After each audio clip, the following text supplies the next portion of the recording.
안녕하십니까. 행복임금술사 이대근입니다. 오늘 이 시간에는 조직에 대해서 한번 얘기를 해보도록 하겠습니다.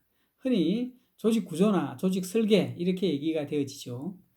경영에서 조직 구조는 가장 기본적인 요소 중에 하나입니다. 왜냐하면 경영이라는 것이 결국은 다수의 많은 그 조직원들이 각자 나름의 역할을 수행하면서 유기체적인 어떤 시너지를 만들어내는, 그래서 개인이 할 수 없는 개인이 만들어낼 수 없는 그런 아웃풋 혹은 아웃컴을 만들어내는, 조직으로서 만들어내는 그런 거를 이끌어내는 게 이제 경영이거든요. 그래서 조직 구조는 굉장히 중요합니다. 그런데 그러면 조직 구조 자체가 반드시 필요한 것이냐? 사실 그런 거는 아닐 수도 있습니다. 예컨대 스타트업 같은 경우에는 사실 조직을 나누어서 말하자면 역할을 나누어서 수행을 할 만큼 여력이 없는 경우도 있습니다.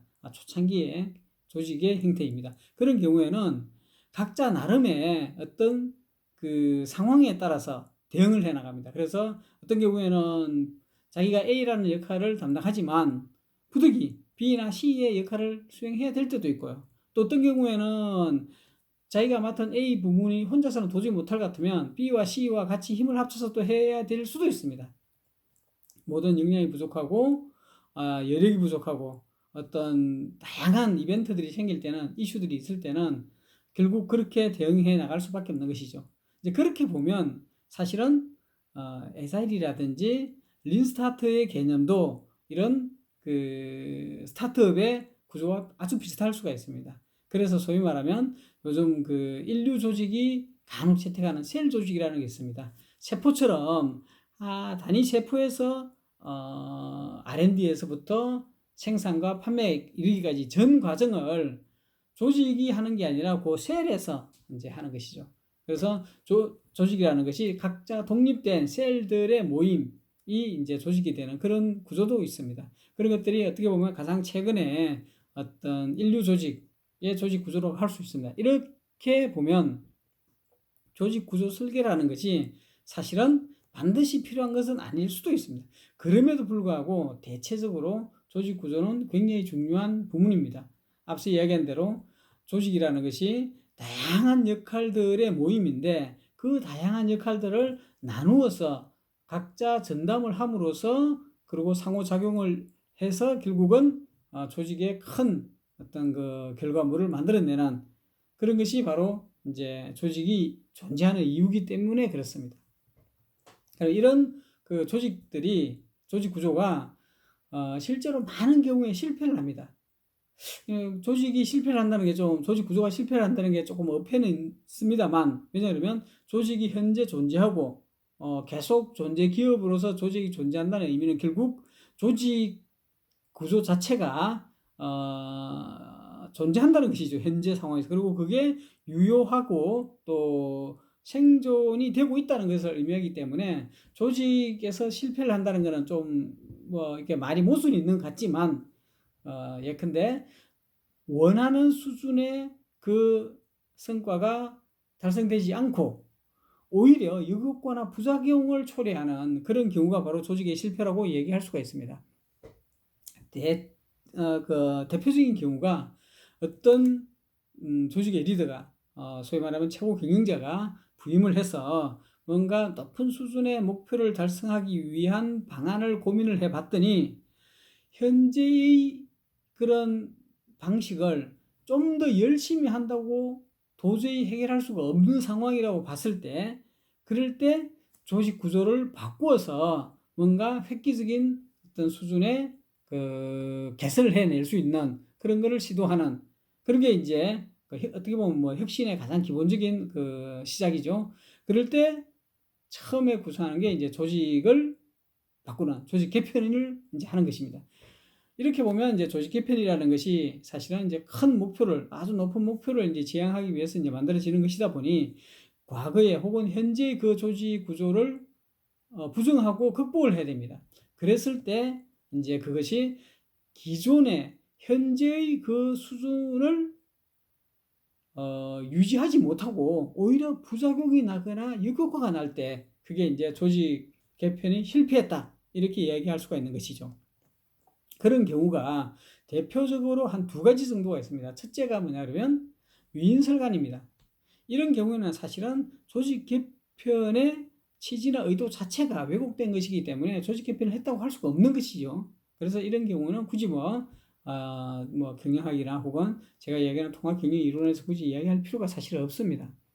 그럼에도 불구하고 이제 제가 소개를 하는 이유는, 언급을 하는 이유는 많은 경우에 여러분이 생각하는 그 이상으로 많은 경우에 위인설관형 조직 개편이 일어나고 그것 때문에 사실은 낭패를 당하는 경우들이 굉장히 많기 때문에 그렇습니다. 현실적으로.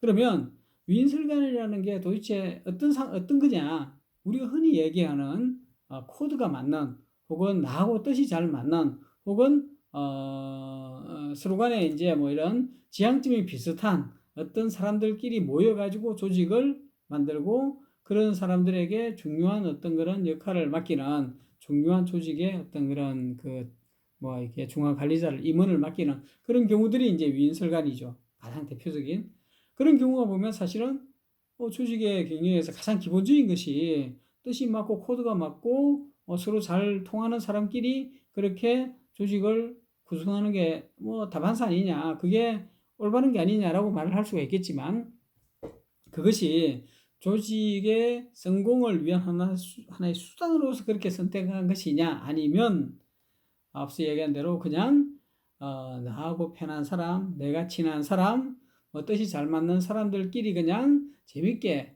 뭐 향유하기 위해서 그런 것이냐, 그런 그 차이가 결과적인 어떤 아웃컴 측면에서 보면 큰 차이가 나는 것이죠.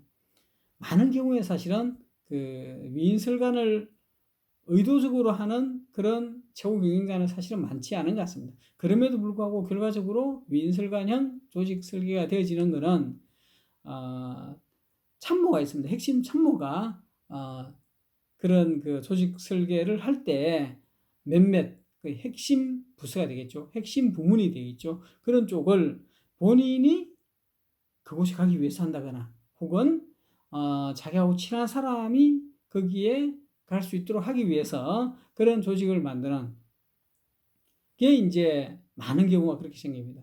사실 이제 위에 있는 최고 경영자는 그런 속속 내막을 사실 모릅니다. 이제 오래 그 조직에 몸담고 경험을 많이 한 그런 창업자 수준의 경영자라면 다 깨고 있을 수 있지만, 공기업 같은 그런 낙하산 최고 경영자가 흔한 그런 곳에서는 사실은 잘 알 수가 없습니다. 그렇다고 해서 조직을 다 파악할 때까지 기다릴 수는 없는 노릇이니까 결국은 소수의 어떤 참모를 데리고 일을 하다 보면 그런 식으로 문제가 되어질 수가 있죠. 그리고 그런 위인설관형 조직이라는 것이 결국은 그럴듯한 조직을 만든 뒤에 자기하고 편한 사람을 거기다 넣는 게 아니라 자기가 애초에 원하는 게 있어서 그 원하는 것에 맞춰서 조직을 이제 설계하죠. 그래서 생각보다 큰 폐해가 생긴다, 이렇게 제가 말씀드릴 수가 있고요. 그럼 위인설관형 이제 조직 설계는 소위 뭐 외부에 보여주기식 홍보식 조직 설계하고 비슷합니다. 그런 경우에는 사실은 정상적인 조직 구조나 조직 설계가 아니기 때문에 제가 말하는 것은 그냥 사례로서 설명드리고 굳이 언급을 하지 않도록 하겠습니다. 그러면 남아있는 조직 구조 개편의 실패의 사례는 뭐냐 그러면, 항상 제가 강조하는 통합 경영 이론 관점에 봤을 때 조직 내외부 상황에 부합하지 않는, 소위 말하면 근본적이고 구조적인 문제가 있음에도 불구하고 그런 부분들에 대한 개선이나 고려 없이 그냥 이론적인 아주 교과서적인 그런 것을 해나가는 것이죠. 예를 들면 뭐 하버드 MBA에서 나오는 최근 조직 이론을 채택한다거나, 혹은 정말 본받고 싶은 정말 글로벌리 아주 우수한 그런 벤치마킹 대상이 되는 인류 기업의 조직 설계를 본받는다거나, 뭐 이런 경우들이 이제 대표적인 것이죠. 그렇게 해서 이론적이고 성공이 아주 증명된 그런 조직을 설계를 그거를 이제 조직에 반영한다고 해서 성공이 보장되지가 않죠. 왜냐하면 조직마다 내외부 여건이나 상황이 다 다르기 때문입니다. 가장 전형적인 것이 바로 조직원의 역량 문제입니다. 역량만 뛰어나다면 사실은 자기에게 주어진 역할이 무엇이고 그 역할을 제대로 수행하기 위해서는 앞뒤 좌우 전후와 어떻게 잘 그 역할을 연결을 해야 되는지까지도 이제 고민을 하고 알게 됩니다. 그렇다 보면 자연스럽게 시너지가 나는 그런 유기체적인 조직 운영이 가능한 것이죠. 그런데 그런 역량이 없다면 그냥 주어진 대로 시키는 대로 그냥 일을 합니다. 그걸로 뭐 앞에서 자기가 받은 게 별로 없다면 그냥 멍하니 기다리는 것이고, 자기가 부실하게 만들어도 그냥 자기 다음 조직에 그냥 던져주고 마는 것이죠. 그럼 결국은 조직 큰 측면에서 보면 각각의 역할들은 다 정의되어 있는데 결국 그 역할들이 제대로 해낼 수 없기 때문에 그 연결해봐야 이렇게 서로 상쇄 효과라든지 부작용만 생기는 것이지 뭐 상승 효과, 증폭 효과 같은 게 생길 여지가 없습니다. 그럼 그것들이 결국은 순차적으로 이제 그 악영향이 생기면서 악순환이 되죠. 그래서 남 탓을 하고 변명을 하고 이런 식으로 됩니다. 그런 게 이제 대표적인 게 조직의 실패의 사례가 될 수 있습니다. 그렇다면 이제 성공을 하기 위해서는 어떻게 해야 되느냐? 결국 반대로 통합경영 이론 관점에서 작용들을 고려한 소위 말하면 근본적이고 구조적인 문제들을 해결하거나 혹은 그런 것들을 전제로 해서 조직을 설계하는 것이죠. 예컨대 목표 수준을 낮추는 것도 하나 아주 성공적인 조직 설계의 어떤 방법이 될 수가 있습니다. 높은 목표를 달성하려고 하다 보니 또 그것을 조직 설계로, 조직 구조로 해결하려고 하다 보니 이제 말이 안 되는 역할들을 주는 것이죠. 조직원들에게. 그러면 이제 그게 능력이 안 된 조직원들은 결국은 받은 역할을 못하겠다는 말을 못하니까 그냥 주어진 대로 하는데 이제 생색만 내는 것이죠.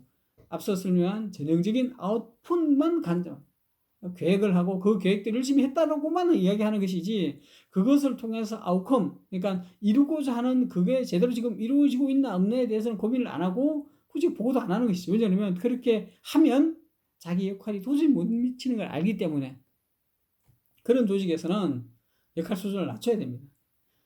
목표를 낮춰야 됩니다. 옛날에 이제 이런 게 있었었죠. 사업본부제로 진행을 하다가 기능제로 이제 개편을 했습니다. 그래서 사업본부별로 있는 마케팅 조직을 다 떼고 영업을 다 떼고 개발을 다 떼고 운영을 다 떼고 등등 그렇게 해서 이제 개발 조직, 운영 조직, 마케팅 조직, 영업 조직 뭐 이런 식으로 이제 쭉 이제 다 나눴습니다. 그게 이제 기능제 이제 조직이죠. 그렇게 했는데 사실 그 기능제 조직에서 가장 중요한 역할, 뭐 다 중요하지만 어떤 더듬이나 어떤 브레인에 해당되는 게 이제 마케팅과 영업하는 조직 아니겠습니까?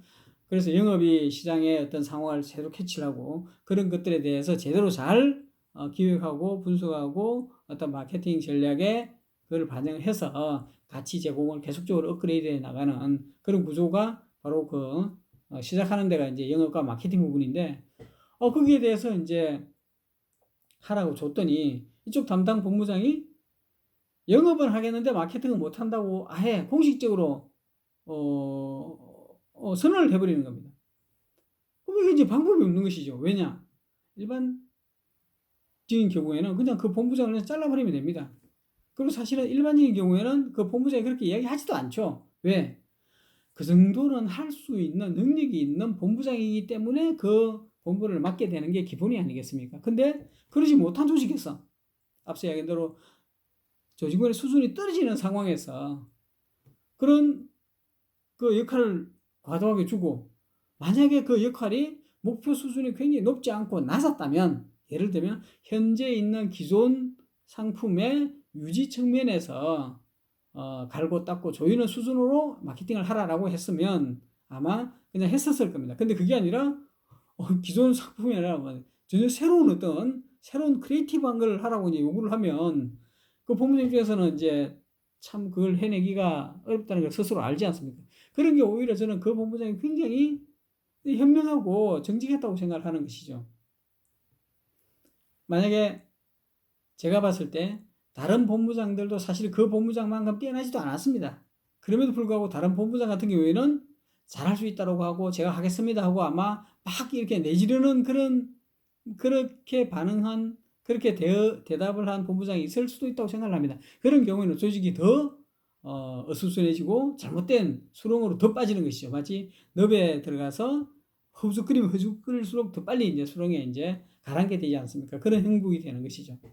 어쨌든 그렇게 능력이 부족한 그런 조직에서는 너무 높은 수준의 어떤 그런 요구를 안 하는 게 맞을 수도 있습니다.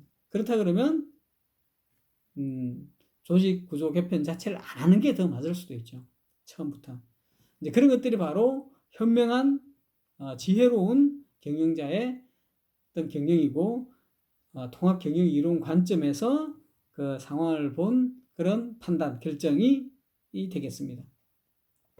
이제 좀 전에 말씀드린 그런 사례들을 좀 더 이제 그 좀 긴 시간에 한번 그 맞춰서 이제 설명을 좀 한번 사례를 한번 제가 소개를 드리면 처음에는 대체적인 조직들은 기능제로 많이 그 시작을 합니다. 왜냐하면 기능제로 하는 것이 가장 그 뭐 조직을 운영하기에 제일 편하거든요. 어떤 본부는 영업만 하고, 어떤 본부는 개발만 하고, 어떤 부분은 R&D만 하고, 어떤 부분은 관리만 하고, 이렇게 하는 게 이제 제일 편합니다. 그리고 그럴 때는 사실은 그 조직의 그 담당하고 있는 업무나 사업이나 이런 그 비즈니스 모델 자체가 굉장히 단순하고 공고하고 또 시장에서의 차지하는 포지션 자체가 굉장히 어떤 그런 좀 안정적이기 때문에 그렇게 해도 전혀 가치 제공에서 문제가 없고 또 지속 성장에도 문제가 없는 상황입니다. 그래서 그런 경우에는 가장 안정적인 경우라고 볼 수가 있죠. 조직 구조 자체가. 그리고 이제 그런 그 경영 그런 내외부 여건이 그렇게 시작을 하는데 그러다 보면 이제 외부 상황이 바뀌고 내부적으로 좀 더 높은 수준의 매출이라든지 혹은 새로운 어떤 신사업을 좀 하겠다든지 아니면 뭐 기타 등등 그런 사상의 어떤 욕심에 따라서 뭔가 뭐 혁신을 해보겠다는 뭐 그런 이제 그 캐치프레이즈를 내걸 수가 있습니다. 물론 외부 환경이 바뀌어서 그럴 수도 있고 그 새로운 사상의 어떤 그런 그 경영 목표가 더 높을 수도 있어서도 그럴 수도 있습니다. 그렇게 되면 기존의 이제 기능제 본부로서는 한계가 있다는 느낌이 듭니다. 왜냐하면 제일 큰 한계는 뭐냐면 기존에 있는 이 기능제 본부에서 일을 하는 그 역량이 고착되어 있기 때문에 이 구조에서 더 열심히 똑같은 구조에서 더 열심히 한다고 해서 획기적으로 뭔가를 만들어낼 수 있을 가능성이 많지가 않죠. 뭐 그렇지 않습니까? 느낌에 뭐 새로운 시장을 뭐 개척해야 된다든지 뭐 창조적 파괴에 해당하는 그런 새로운 가치 제공을 만들어내야 된다든지 하면 기능제로서 그 일을 해내기가 좀 어려운 부분이 있겠죠. 혹은 외부 시장이 환경이 바뀌어서 뭔가 기존 사업의 위기가 막 노정이 돼 있을 때 그것을 기능제 체제로 대응해 나가기에는 왠지 어려울 수가 있습니다. 왜냐하면 큰 조직 전체가 다 바뀌어야 되는데 그렇게는 다 힘들거든요. 그랬을 때 이제 대표적으로 고민하는 게 이제 본부제입니다. 사업본부제를 이제 구조를 개편하는 것이죠. 제가 아는 그 사례도 이제 마찬가지로 이제 그렇게 개편을 합니다. 그러고는 이제 나를 따르라 하고 이제 개편이 되죠. 그리고 이제 거기에 약간의 어떤 그런 그 위인술관형 이제 그 입김이 들어가는데 그 중에서 제일 그 좀 그 사장의 총애를 받을 수 있는 신사업을 뭔가 담당할 수 있는 그런 부문의 본부장을 이제 누군가 맡게 되죠. 그리고 그게 반대로 생각하면 그 사람이 그 일을 하고 싶어서 이제 그런 본부제로 이제 설계를 하고 그래서 그 본부제의 세부적인 내용 중에 하나가 자기가 맡고 싶은 그런 그쪽 영역을 하나의 본부로 독립시켜서 딱 이렇게 구성을 하는 뭐 그렇게 이제 되는 게 이제 뭐 결과적으로 그렇게 된 것이죠. 그러다 보니까 사실은 앞서 얘기한 구조적이고 근본적인 문제에 대한 터치들은 하나도 없는 상태에서 기능제에서 본부제로만 바뀌어 놓으면 이제 이 혼란만 가중이 되고 갑자기 과거에는 내가 요 기능만 하나만 하면 됐었는데 이제 본부로 들어가서 그 사업 부문에 맞춰서 일을 하려고 하다 보니까 좀 더 전문적인 그런 이제 지식이나 전문적인 역할을 해내야 되지 않습니까? 그 사업에 맞는 그러다 보니까 이제 이게 괜히 힘들어지는 것이죠. 이제 자기가 해내기가 보통 기능제 그러면 관료주의처럼 그런 느낌이 오지 않습니까? 그렇게 일을 하다가 사업본부에처럼 사과적인 그런 역할을 해내기에는 굉장히 이제 좀 어려울 수가 있습니다. 그런 어려운 구조적이고 근본적인 문제들을 고려를 하면서 그걸 하면 되는데 그걸 하지 않고 이제 그렇게만 해놓으니까 성공이 되어지지가 않습니다. 그래서 뭔가 열심히 하는 거는 막 됩니다. 막 갑자기 사업 본부별로 나름의 막 중장기 그 마스터 플랜이라 하나요? 로드맵 막 만들어서 뭐 한 5년 뒤에는 뭐 2배, 3배의 어떤 규모로 막 커지고 막 새로운 막 그런 사업들도 막 반영이 되고 그래서 막 그럴듯하게 막 이 우상향하는 이런 그래프로 막 사업이 확 커지는 막 이런 식의 막 다 발표를 하죠. 그리고 그걸 위해서 올해는 뭘 하고 내년은 뭘 하고 뭐 또 내후년은 뭘 하는 3개년 계획이 막 또 나오고 막 그거 하는데 한 6개월 걸립니다. 그렇게 하고 난 뒤에는 아무것도 없죠. 왜냐면 할 수 있는 게 없어요. 계획은 했는데 실제 실행을 하려고 하니까 실행은 이제 각 조직원들이 역량이 있어야 되지 않습니까? 결국 계획대로 하는 거죠. 그러니까 앞서 제가 얘기한 아웃풋만 합니다. 사업 계획에 있는 그러니까 막 아이디어라고 생각했던 그 아이디어들만 합니다. 시장에서 요구하는 그리고 그 사업이 성공하기 위한 그 계획이 성공하기 위한 그런 어떤 유연한 것들을 해내지 못하는 것이죠. 그러니까 기능제에 있던 관료주의적 그 행태가 사업본부제에서도 그대로 유지가 되는 거죠. 일하는 방식으로서. 그럼 결국은 이제 실패할 수밖에 없는 겁니다. 그렇게 해서 한 4, 5년쯤 지나면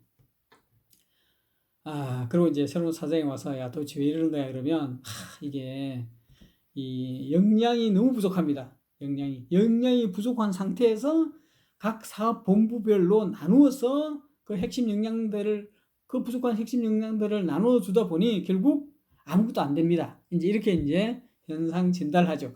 그 현상 진단은 정말 정확하게 한 겁니다. 근데 이제 그 대책이 문제죠. 그래서 그럼 어떻게 해야 돼라고 하면 그 부족한 역량을 키웁시다라고 하면 되죠. 그러면 이제 단지 문제는 뭐냐면 외부에서 그 역량을 확보하거나 아니면 시간을 갖고 3년 내지 5년간에 걸쳐서 역량을 키워나가는 이제 그런 과정을 거치자 이렇게 하면 되는데 이 사장 입장에서는 조직 입장에서는 외부 역량을 가져오는 것도 이제 안 되는 구조고 그 3년 내지 5년 뒤에 키우자라고 하면 본인이 임기가 마치고 퇴직한 이후인데 그런데 이제 이 현명한 그리고 사명감 있는 책임감 있는 리더라면 당대에는 내가 혜택을 못 누리더라도 내가 후임한테 혜택을 주기 위해서 내가 그렇게 하겠다라고 희생하겠다라고 하면 되는데 세상에 이제 그런 사람들이 많지가 않죠. 만약 그런 생각을 할 수 있는 현명한 그런 지혜로운 사장이었으면 애초에 그런 사단도 일어나지가 않죠. 있는 거에서 닦고 조이고 기름치고 이런 거를 잘 해내게는 이제 그런 구조로 이제 접근을 하죠. 그러다 보니까 결국은 조직을 바꿔야 됩니다. 조직 개편해야 됩니다. 라고 누군가 이야기를 하고 들어보니 그럴듯하거든요. 왜냐? 소수의 각 본부별로 분산되어 있던 소수의 그 엘리트들을 뽑아서 기능으로 이렇게 다시 이제 그 배치를 하는 거죠. 그래서 영업을 잘하는 사람이 몇 명 있다 그러면 그 사람들이 각 사업 부문별로 다 분산되어 있으면 이게 영업 역량이 부족하지 않습니까? 근데 만약 그걸 모아서 한 사람이 뭐 여러 상품을 한꺼번에 이제 영업하면 이제 훨씬 더 효과가 좋을 수가 있죠. 마케팅도 마찬가지고 개발도 마찬가지입니다. 그래서 뭐 상품은 다르지만 유사한 기능이면 그 유사한 기능을 개발하는 파트는 모아서 하나의 팀을 만들어서 그 두 상품의 개발을 같이 하는 거예요. 운영도 마찬가지고. 이렇게 하면 굉장히 자원을 효율적으로 경제적으로 사용할 수 있다는 느낌이 듭니다. 그럼 그렇게 하죠. 그런데 역시나 또 실패를 합니다. 왜냐하면 기능제가 되면 앞서 이야기한 것처럼 관료주의적인 그런 행태로 일을 하는 구조이기 때문에 각 기능별로 이 상호작용이 되게 중요합니다. 사업본부는 어쨌든 그 사업에 대해서는 처음과 끝까지를 다 컨트롤하기 때문에 본부장이 책임을 지든 부수장이 책임을 지든 책임지고 합니다. 그러면 이쪽 부문에서 역량이 좀 떨어지면 다른 부분에서 빼서 채울 수도 있습니다. 상황에 따라서 케이스 바이 케이스로. 근데 이제 기능제가 되면 그런 것들이 불가능하죠. 그 영업 만약 본부라면 영업 본부는 자기 하는 영업만 합니다. 그리고 만약에 그 영업이 제대로 못 돼서 결과가 나쁘면 그냥 영업이 못해서 그렇습니다라고 하면 되는데, 개발이 제대로, 우리 요구를 했는데 개발이 제대로 안 됐다. 혹은 운용하는 그 수준이 너무 낮기 때문에 계속 문제가 생기니까 내가 못한다. 영업을 할 수가 없다. 고객 불만을 어떻게 할 수가 없다. 뭐 그런 식으로 이제 변명이나 자기 합리화를 하게 됩니다. 그게 이제 경제본부에서의 큰 단점이죠. 그런 식으로 이제 되어지니까 결국은 원하는 거는 그게 아니었는데, 현상은 그렇게 되는 것이죠. 그러면 원하는 게 그게 아니었지만 현상이 그렇게 되는 이유는 뭐냐 그러면 구조적이고 근본적인 문제를 방치하고 그대로 했기 때문에 그렇게 되는 것이죠. 그러면 이제 다시 또 한 2, 3년이 지나고는 너무너무 힘든 거죠. 왜냐하면 사업본부에 할 때는 그래도 뭔가 결과적으로는 부족하지만 문제가 생겼을 때 뭔가 하려고는 하는 거는 있었는데, 이제 기능제로 바꾸고 나니까 아무것도 이제 요구하면 하몽차사. 그 다음에 내일이 아니니까 굳이 나서서 뭐 할 이유가 없고, 뭐 그렇게 되니까 이 조직이 너무 이제 이 침체되어 있는, 그러니까 뭐 말이 안 되는 조직처럼 돼버린 겁니다. 애초에 처음부터 사업본부를 안 거쳤으면, 처음 기능제로 해서 계속 그걸 왔으면 거기에서 공고한 조직 문화가 형성돼서 나름의 어떤 그런 상호작용하는 그런 연결고리들이 뭔가 형성이 되고, 또 그러다 보니까 이제 삐걱삐걱거리면 그거를 개선해내는 그런 작은 그런 그 조치들을 하지 않았겠습니까? 그러면 그 나름대로 조금씩 플러스 알파가 되었을 텐데, 이게 이제 조직 구조가 바뀌면서 이제 그런 좋은 점을 플러스를 만들어낼 그런 기회를 상실해 버리니까 이제 이건 더 나빠진 것처럼 보이는 거죠. 그럼 다시 이제 본부제로 다시 갑니다. 그러면 이제 앞서 얘기한 대로 똑같은 현상이 또 생기는 것이죠. 그러고는 다시 또 본부제로 또 가게 됩니다. 그럼 똑같은 문제가 또 생깁니다. 그런데 그런 과정에서 이제 이 위인설관이라든지 어떤 정치적 이해가 이제 개입이 되는 것이죠. 그러면 조직은 급속도로 정치화가 됩니다. 뻔히 이제 조직원들은 다 합니다. 이렇게 해도 안 되고 저렇게 해도 안 되는 걸 다 합니다. 왜냐하면 경험을 했기 때문에. 그리고 그 안 되는 이유가 이제 뭔지도 이제 정확히 아는 사람은 많지 않을지 모르지만 어렴풋이합니다. 왜냐하면 과거에 실패했던 이 형태가 지금 성공할 수 있기 위해서는 두 가지가 있어야 되죠. 하나는 외부 환경이 바뀌었거나, 아니면 내부적으로 일하는 패턴이나 내부적인 역량이 바뀌었거나, 그러니까 외부 환경이 바뀌었거나 내부 환경이 바뀌었거나 둘 중에 하나가 있어야만이 이제 실패했던 것들이 성공할 수 있는 거지. 그게 당연하지 않습니까? 근데 외부 환경도 똑같고 내부 상황도 똑같아요. 그러면 과거에 실패했던 것들이 지금 와서 왜 그게 성공이 가능할까? 아무도 모르는 거죠. 그러면 그렇게 개편을 하고자 하는 사람이 만약에 조금이라도 양심적이고 정직한 사람이라면, 과거에 우리가 이렇게 해서 실패했는데 지금 똑같은 형태 혹은 유사한 형태로 하는데 이번에는 다른 방식으로 해낼 것이다. 그래서 성공 가능성이 있다. 그래서 우리는 그 다른 방식으로 해내는 쪽에 우리는 포커스를 맞춰서 우리 같이 한번 해보자. 이렇게 이야기를 하는 게 이제 정상적이죠. 물론 그렇게 해도 실패할 가능성이 굉장히 많습니다. 왜냐 그러면 구조적이고 근본적인 문제를 아는 사람은, 그러니까 통합 경영 이론을 아는 지혜로운 사람이라면 함부로 조직 구조를 개편하지 않습니다. 기존의 조직에서 문제가 되는 부분이 무엇인지를 밝혀서 그것을 해결하는 방안으로서 뭐가 조직 개편까지 나오느냐, 이렇게 이제 접근을 해야 되는 것이죠. 그런 맥락에서 이제 제가 지금까지 조직 구조의 어떤 실패, 성공, 이 비율을 보면 대체적인 경우에 다 실패를 하는 그런 게 왜 그런지 이제 좀 이해를 하셨을 거라고 생각이 합니다. 그래서 다시 이제 처음에 제가 말씀드린 대로 이제 성공적인 조직 개편을 하는 그런 조직 같은 경우에는 자연스럽게 어떤 목표 달성을 위해서 조직을 바꾸는 그런 형태가 아니라, 그런 방식이 아니라 지금 현재 있는 이 구조적이고 근본적인 문제를 해결하기 위한 방안으로서 어떤 대안으로서 냅니다. 그러니까 업그레이드를 위한 방안으로 나오죠. 그래서 이 구조적이고 근본적인 문제를 해결하는 거기에 포인트가 이제 맞춰져 있는 것이죠. 그렇게 되었을 때 제대로 된 조직 구조 개편이 되고, 그렇게 되어졌을 때 소위 말하면 그 조직 개편의 모습은 뭐 하버드 MBA에서 제안하는 뭐 실패하지 않는 뭐 최신의 어떤 성공적인 조직 구조, 아니면 뭐 정말 뭐 세계적인 인류 기업이 지금 성공하고 있는 그런 조직 구조, 아니면 내가 본받고 싶은 그런 조직의 조직 구조, 현재 조직 구조, 이런 것들을 벤치마킹해서 조직 구조를 설계하는 게 아니라 전 세계 다른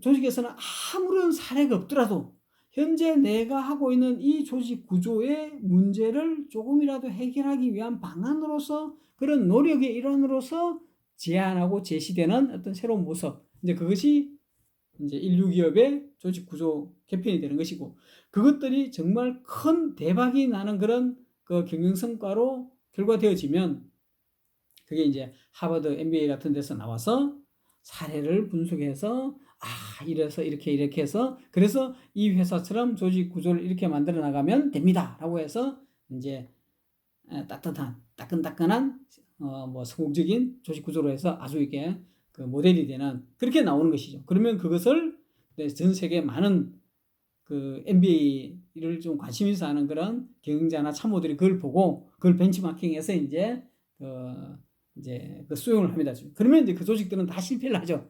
왜냐하면 자기 조직에서 출발한 게 아니라 외부 걸 보고 수용하니까 다 실패를 합니다. 이렇게 이제 오늘 조직 구조에 대해서 한번 말씀을 들어봤는데, 처음에 제가 말했던 조직 구조는 중요하지 않을 수도 있다라고. 조직 구조 없는 조직은 있을 수가 없습니다. 왜냐하면 조직은 조직 구조를 전제로 해서 그 조직이 있는 것이기 때문에. 그럼에도 불구하고 조직 구조는 중요하지 않을 수도 있다라고 이제 말씀드리고, 그 대표적인 예로 스타트업 조직을 내가 말씀드리고, 또 그런 사례로 에자일이라든지 린스타트 혹은 셀 조직 이런 걸 이제 말씀을 드렸죠. 그런 것들이 사실은 제가 늘 주장하는 자기 조직화 경영의 가장 궁극적인 그런 모습이 됩니다. 그래서 자기 조직화 경영은 조직 구조에서도 굉장히 중요한 포인트가 될 수 있고, 다만 통합 경영 이론 관점에서 보면 지금 바로 자기 조직화 경영을 하자, 그래서 에자일 조직으로 가자, 뭐 셀 조직으로 가자, 그렇게 해서는 안 됩니다. 항상 제가 강조하다시피 조직이 처해진 내외부 여건이나 환경, 상황이 있기 때문에 거기에 맞는 그 구조로 가야 되고, 그 맞는 그 구조로서 계속적으로 업그레이드를 해 나가다 보면 결국은 도달하는 곳이 바로 어디다? 자기 조직화 경영이다. 그리고 자기 조직화 경영을 지금 현재로서는 에자일이라든지 뭐 셀 조직이 되겠지만, 뭐 2년 뒤에 5년 뒤에 혹은 새로운 어떤 그런 조직에 도전해서 자기 조직화 경영의 어떤 모습으로 나오는 것은 전혀 새로운 또 방식이 나올 수도 있습니다. 그런 것들이 바로 굉장히 혁신적인 그리고 성공적인 그런 조직 구조가 될 수 있습니다. 고맙습니다.